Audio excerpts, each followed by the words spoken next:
Hi, everyone. Welcome to this edition of PGTips. Gary in Stockholm. Hi, I'm Paul in Barnsley. Welcome, everyone. And Paul, today we're going to talk about the strong tips for writing good narrative. And can you give us a little bit of a summary about what we might be covering? Yeah, often we refer back to Anne Whitford Paul's book, Writing Picture Books, but we read lots of other books and we've done lots of writing and reading actual books ourselves. And things always come back to the two S's of strong writing: show, don't tell, which we're always being told about, and writing scenes. It might be obvious to say we need to writing scenes, but you need to bear that in mind because too often we skip vital action and vital scenes by summarizing. So we're going to cover today the structure of writing, mainly focusing on how to write scenes. And we've prepared what we call a picture book mantra, an A4 sheet, which we're going to make available on Google Drive. You can download that. Yeah. I like the idea, someone phrased it, that scenes are the stepping stones that take you through your narrative from the beginning to the end of your story. We've got to write in scenes. Scenes are critical. So let's break Yeah. that down. And we've got a few examples. So mainly we say that if you skip a scene, it's either through inexperience or laziness, because it can be difficult thinking, now I need to write a scene. I want to get on to the next bit. I want to get onto some action. But Mhm. you've got to put not just yourself and your character in the scene, you've got to bring your reader into the scene as well. Yeah, so when you say skipping a scene, do you think that it's like knowing that something has to happen, but then trying to avoid it because it's difficult, or is it getting to the fun stuff? Like what's behind that? Because like to say, skipping scenes is lazy writing. It's as if we're missing something, but what are we missing? Maybe we've not realized it's important. It's about bringing your reader into the narrative. And we keep hearing that if you summarize and don't write about the scene, it keeps your reader away. They're not in the story with you. You've got to bring your reader into the Right. story. And the best ones are where kids feel like they're part of the story and they ask for it time and time again. Bedtime stories, for example, they just want to keep reliving that. And that's probably because, amongst lots of other things, great characters, great plot, they feel connected with the story. So we're going to show some examples, aren't we? What is a scene? And again, that's Yeah. been described. A scene is something that can be acted out on stage. Don't skip it. Don't say on his way to the park, Johnny met some monsters whatsoever. Is he scared about them? Is he excited? You've got to write it so that your reader feels what that's like. And we've got a good example of a minimalist scene that you found at the John Classen book. Exactly. I want my hat back. Because one of the things when you say about like acting out a scene, it is interesting in terms of the if we think of pure writing, that we want to make something so compelling that we could sit there like with the characters as they are, with no illustration at all, and we feel like, oh, this is compelling, right? This is something that's driving forward the narrative without any let's say help of illustration. Um, and one example is this: I want my hat back. And in the story, we have this character, sort of like a bear character, and he's going around saying, I lost my hat. Where's my hat? I can't find my hat. I want my hat back. And he goes through a series of different, meeting different characters, thinking, do you have you seen my hat? And no one's seen his hat. And it's a setup that we've heard and seen before, whether we're listening to or reading Julia Donaldson or many other writers. There's this idea like that we go from character to character, trying to figure out the solution to our problem. Well, in this case, when we get to the point where we find out who has the hat, the bear sees that there's this like rabbit and he says, you stole my hat. Mhm. and he comes running towards the rabbit, and the rabbit is kind of sitting there looking like innocently up at him with this little red hat on, and there's nothing there. No, that's a beautiful piece of illustration that's helping the narrative. But without that, we could just see this kind of character. Hey, you stole my hat. All of a sudden, there's a dynamic between these two characters that we can feel that tension because there's a thing in the idea of stealing something as opposed to, oh, did you find my hat and you put it on your head? No, you stole my hat. Mm. I think that helps So draw kids in. The idea that someone's pinched and stolen something from someone else, that gets you into the scene. You're curious about what's going to happen, what's going to unfold. exactly, exactly. And then we see the next line is, "I love my hat," and the bear is sitting there with the hat on his head, and there's no rabbit in sight. And we think, okay, he got his hat back, fine. And then we turn the page, and there's the bear sitting next to a squirrel. And he in the I'll read the text. It's, "Excuse me, have you seen a rabbit wearing a hat?" says the squirrel. And the bear says, "No. Why are you asking me? I haven't seen him. I haven't seen any rabbits anywhere. I would not eat a rabbit. Don't ask me any more questions." "Okay, thank you anyway," says the squirrel. That's And it. at that moment, a lot of things happen. It's like, boom, right? Did he eat the rabbit? um, why are you asking me? I haven't seen any rabbits. He's lying about something, right? So many things come up uh, that one sequence, that one little sentence. It's just a few words, and Mm. yet we're able to really dive into that narrative. And if we saw that um, on stage or something with these two characters, and then one character is just gone, it would be compelling as it is. It And is. then, of course, with the illustration and everything, it's It's really a lovely. lovely little confrontation, and it's the kind of language and the kind of responses you might get from a picture book aged reader. We're going to be talking about how to write scenes and examples of scenes, but that to me is like the best pared down minimalist version of that. You actually sat Mm, watching it on stage with those characters. And mm. we've said that scenes are important to elicit the response that you want from your reader. If you want your reader to be sad, you've got to write it in the scene, make them part of it. If you want them to be curious and maybe feeling a little bit guilty, um, like in this story, I want my hat back. That's the way to do it. So by contrast, I'm going to look at something that's a little bit richer in text. Film and movies have got so many more strings to their bows, haven't they? They've got light, they've got the pace, they can take the time with the pace of a story. We've looked at colour scripting before in books, and colour Mm. scripting is an important part in film. And music, that all helps to set the scene and pulls you in.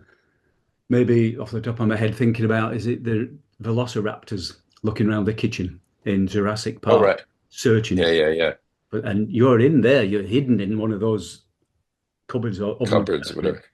and that is perfect tension. You're eliciting, you want the reader to feel tension from that. We've only got words and pictures if it's picture book, so we've got the advantage of having pictures to help set a scene. But when it's only down to words, how do you do that?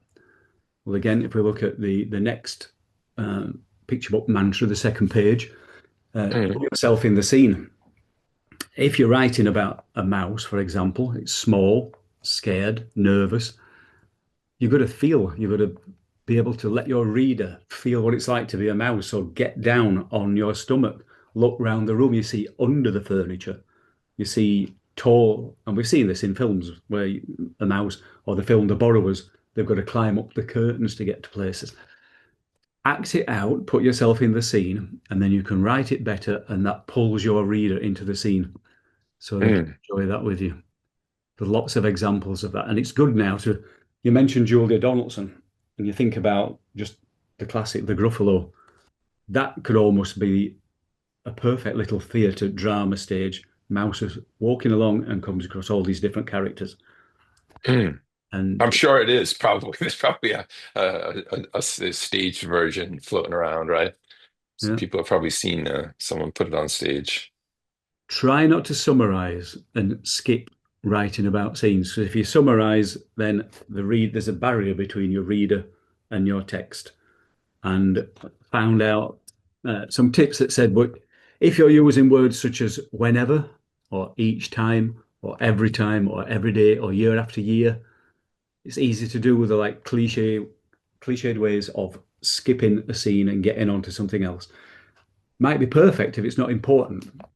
For example, if it's not important how this mouse got into the kitchen, then you can summarize. But if it's important to know that it's scared, it's dark, there's maybe a cat around, there's no sounds other than a ticking clock. What does it smell? Put your reader in the scene. Mm.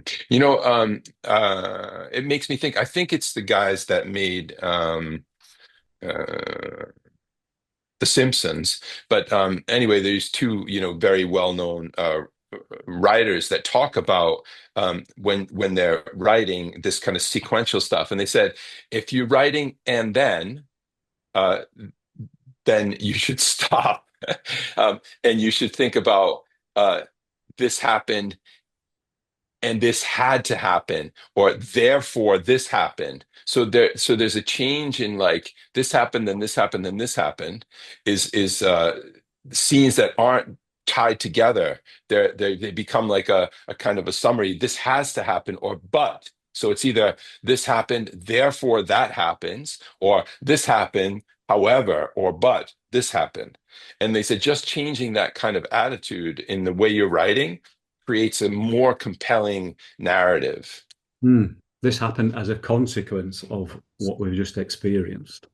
Exactly, yeah. When people are experts and masters of doing that, they can just get on with telling the story. But maybe as newbies come into the craft, you've got to bear this in mind all the time. Are you making these mistakes? And we've already helped. When you put yourself in the scene, you can act it out and pretend that you're your character. Going back to the mouse analogy, if a mouse is in a kitchen, we've already, you and I have discussed character studies. You need to do a character study so that you know how your mouse would react to certain things. Is it a brave mouse? Is it fearless? If it hears a cat coming, is it quite excited by that? I Mm, Watership Down recently, bigwig, like the big bouncer type rabbit, in that mm. he's excited and thrilled when there's a cat or a dog chasing them because he knows that he can pitch himself against them. So if you know your character inside out by doing a character study, that's going to inform your writing when you're putting or trying to put your reader into the scene. You know, as we were preparing for this, we were talking about Johnny Duddle, who's been at the Picture Book Retreat, and we both were fortunate enough to talk to him and work with him during that weekend. And one of the things that he does with his character studies, he doesn't only do like a character study of his main character.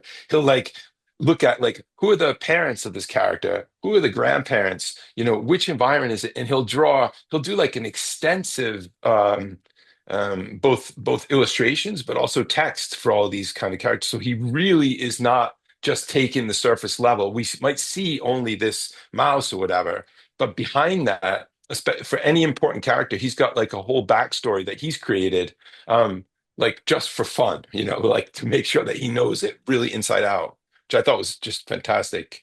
And it shows you the absolute opposite of the kind of thing where you mentioned, like the laziness Mm. of the development. I'm sure it gives him the confidence when he's writing out the story. He's got all that back information that he can draw upon. So I want to maybe finish towards the end of this session by doing the opposite or giving an example that's almost the antithesis of that John Classen classic picture book, I Want My Hat Back. And I've been reading The Mouse and His Child, Russell Hoban. And I think he's expert at bringing the reader into the story and describing scenes so that you're with these characters. It's a mouse again. It's a tin toy mouse with his child, and they're on an epic adventure. It really is a superb story. And I read it time and time again. In fact, I'm trying to do some illustrations for it, just so I can visualize some of these perfect examples of scenes. So I want to read something from that. The Mouse and His Child on this epic adventure, um, keep going down and down and down in luck, and you think they can never recover from this. And they fall into a pond. I'll not say why, but they drop to the bottom of a pond. So Russell Hoban, if I just read from this, he could have said that they sink to the bottom of the pond and they were there a long time and they experienced winter turn into spring. Didn't say that. He could have lengthened that by saying something like winter finally thawed out and the green fresh shoots of spring signal the changes. But even that's not enough. He wants to pull that reader into the story. So this is how he describes it. Winter had left the pond. The trees had lost their bare sharpness and the branches were blurring into leaf. Skunk cabbages pushed their coarse green points up out of the black, boggy earth, and the nights grew clamorous with spring peepers. Robins were hard at work amongst the earthworms. The rattling cry of the kingfisher sounded along the banks. Mallards cruised amongst the reeds, and from the surrounding swamps came the whistle of the marsh hawk and the pumping of the bittern. The fish that now swam past the mouse and his child moved more swiftly, and the sunlight filtering through the depths seemed warmer than before. Grown frogs and young tadpoles, newts, snakes, and turtles, awakening from hibernation, swam up to the surface as spring came to the pond. It's beautiful. He's taken the time and the effort to use wonderful language to put us in that picture. Right? Mm, You can smell that black, boggy earth, and you can hear the sounds of the different creatures. And there's so many examples through that book where he makes you aligned with the plight of his characters, the mouse and his child. There's a wonderful scene in there that's devastating, a massacre of shrews. And we'll have to come back to that another time. The way that he describes that is, it's filmic. He's mm. describing words what you can sit back and enjoy on the big screen. So that's what we wanted to try and get over today, that scenes are critical to your writing. Don't skip them, don't summarize. Decide when you need to write a scene, when you want to pull your character in. It helps you deliver conflict and action. And watch out for those warnings when you're skipping a scene through laziness or inexperience. So maybe we'll return to this and get a little bit deeper into it with more examples in Yeah, another I episode. think that's a great idea. I think that's a great idea, Paul, and that was a beautiful example, right? And it makes us realize sometimes we get to this as we start to hear input from the picture book group. It's like picture book. They used to be whatever 500 words. Now it's like 200 words or less, or 50 words. And all this kind of stuff, and then you read something or hear something that's so rich and you're like, whoa, there's so many possibilities. So you should really like feel that it's okay to dive into the story, but it's the intricacy comes from what you want to say and how you want to say it. And it doesn't matter if it's like very minimal or very uh, I don't know what the right word would be, very like lush. Um, there's still a place for those things. Hmm. Because we're not just talking about picture books all the time. We've got Yeah. advantage when we are using pictures. A picture tells 1,000 words. Don't know if that's true or not, but we've got the advantage of using visual images to help set a scene and tell a story. Mm, Remember, obviously, that the words need to do that as well. John yeah. didn't need that richness. He wanted to focus on the two characters. And sometimes it's just their very simple eyes that are quite telling as well. Yeah. And I love that line that I would never eat a rabbit.